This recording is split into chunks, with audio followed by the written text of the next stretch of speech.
যারা অর্থ অপচয় করেন, অর্থের জন্য কষ্ট পান, অথচ সারাদিন অক্লান্ত পরিশ্রম করে অর্থ রোজগার করেন, তাদের উদ্দেশ্যে এই ভিডিওটি।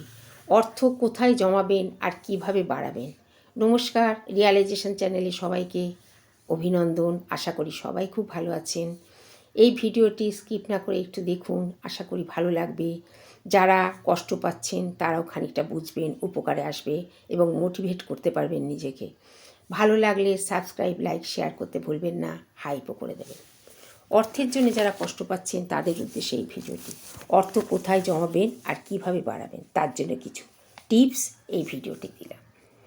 যারা অর্থ খুব কষ্ট করে সারাদিন রোজগার করেন, অথচ বাইরের ঠাঁট বজায় রাখার জন্যে, নানা রকম দেখনাই করার জন্যে সাজগোজ নানা রকম কাজে ব্যস্ত থাকেন এবং সেই টাকাগুলো তার ভেতরে কাজে লাগান।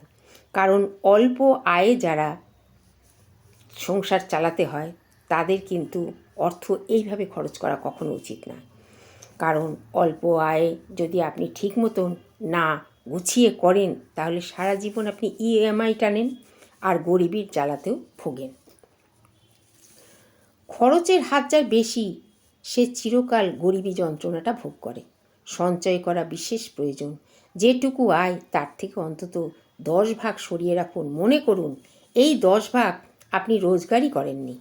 একটু একটু করে সঞ্চয় করে দেখুন আপনি অনেকটাই জমাতে পেরেছেন, যা আপনার আর্থিক সচ্ছলতা ও স্বাধীনতাও থাকবে, এটাও ভেবে দেখবেন। যেটুকুই থাক সেটা ব্যবহার করা শেখা দরকার। খরচের ওপর নিয়ন্ত্রণ আনতে পারলে আপনার জীবনে কারোর কাছে হাত পাততে হবে না। 2 নম্বর পয়েন্ট, সারা জীবন অর্থ রোজগার করে যাবেন অথচ সারা জীবন অর্থের কষ্ট পাবেন, তা তো হয় না। টাকাকে ঠিক মতো যদি ব্যবহার করেন তাহলে টাকার জন্য সারা জীবন কষ্ট পেতে হবে না। এসব আপনার জীবন কিন্তু শেখাবে। এগুলো কিন্তু আপনি অন্য কোথাও থেকে শিখতে পারবেন না, কারণ অর্থের কষ্টটা আপনি পাচ্ছেন আর এই কষ্ট থেকেই আপনার এই শিক্ষা হওয়াটা কিন্তু উচিত। 3 নম্বর, টাকা বিনিয়োগ করতে শিখুন। যেখান থেকে আপনি টাকা আরও বেশি পাবেন। যা দেখবেন অর্থশালী লোকেরা কিন্তু এটাই করে থাকেন। টাকা লক্ষ্মী, সে নিজে কাজও করে আপনাকে আরও দিতে পারে এই বিনিয়োগের মাধ্যমে। টাকা জমানোর অনেক রাস্তা আছে, শুধু আপনি একটু ভেবেচিন্তে সেই সব জায়গায় বিনিয়োগ করুন যেখানে টাকাই আপনাকে আরও অনেকটা টাকা বাড়িয়ে দেবে। 4 নম্বর, বাস্তবকে বুঝতে হলে দক্ষতা বাড়াতে হবে। টাকা রোজগার মানে এই না যে আপনি নিজে সব কিছু ভুলে যাবেন, আপনার নিজের ক্ষমতাও ভুলে যাবেন। আপনার নিজের ক্ষমতা যত তৈরি করবেন ততই কিন্তু আপনি নানা রকম টাকা রোজগারের রাস্তাও পার করতে পারবেন। আর শেখা মানেই নিজেকে আবিষ্কার করা, যা অর্থ রোজগারের রাস্তাও তৈরি করে দেয়। নিজের ওপর ভরসা রাখুন, ভুল মানুষের ফাঁদে পা না দেয়া, আর সময় আর যাদের সাথে আপনি ঠিক মতন ওঠা বসা করছেন তাদের দিকে খেয়াল রাখবেন, সত্যিকারের তারা ঠিক মতো আপনার বন্ধু কিনা।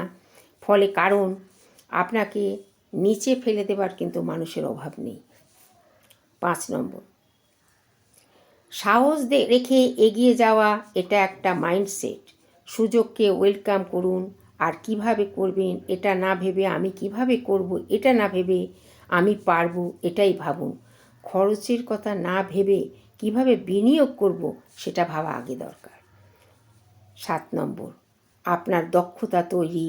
কারণ অর্থ রোজগারের একটা রাস্তা যদি আপনার বন্ধ হয়ে যায় তাহলে অন্য রাস্তা থেকেও আপনি অর্থ রোজগার করে নিজেকে বাঁচাতে পারবেন অর্থ কষ্ট থেকে। ভালো থাকবেন, পয়েন্টগুলো ভেবে দেখবেন। আশা করি আপনাদের কিছুটা অন্তত মোটিভেট করতে পেরেছি।